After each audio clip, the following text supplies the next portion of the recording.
चल गईल छोड़ी के और बहो कुछ होई तो हमका करब हो। सैया चल गईल छोड़ी के और बहो कुछ होई तो हमका करब हो। मन करता तोहके शराबी हो तो कहियो कदी देवरबा पापी हो। मोर जवानी के फोटो कापी हो कहियो कदी देवरबा पापी हो। मोर जवानी के फोटो कापी हो।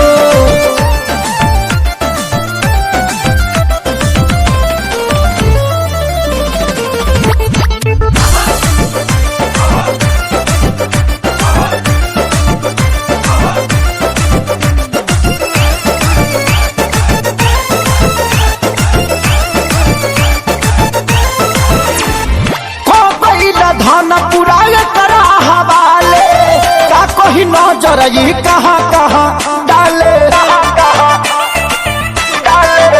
हाँ कोई धन पुराय करा हवाले का कोई नजर ये कहाँ कहाँ डाले। लाला चाँद देखा के ही काफी हो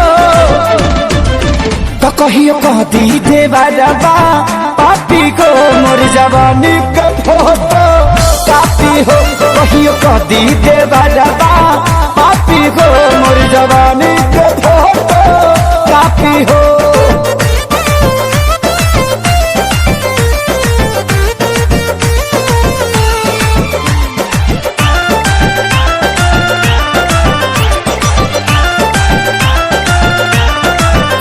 अरे पूछे आशीष कमाई हमर बारी आफत में डलल बड़े हमके खेसारी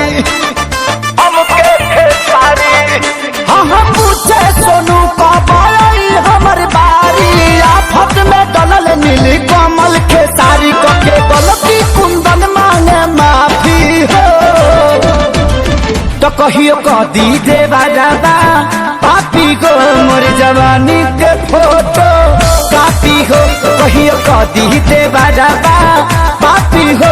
मोर जवानी के फोटो कापी हो तो कहियो कदी देवरबा पापी को। मोर जवानी के फोटो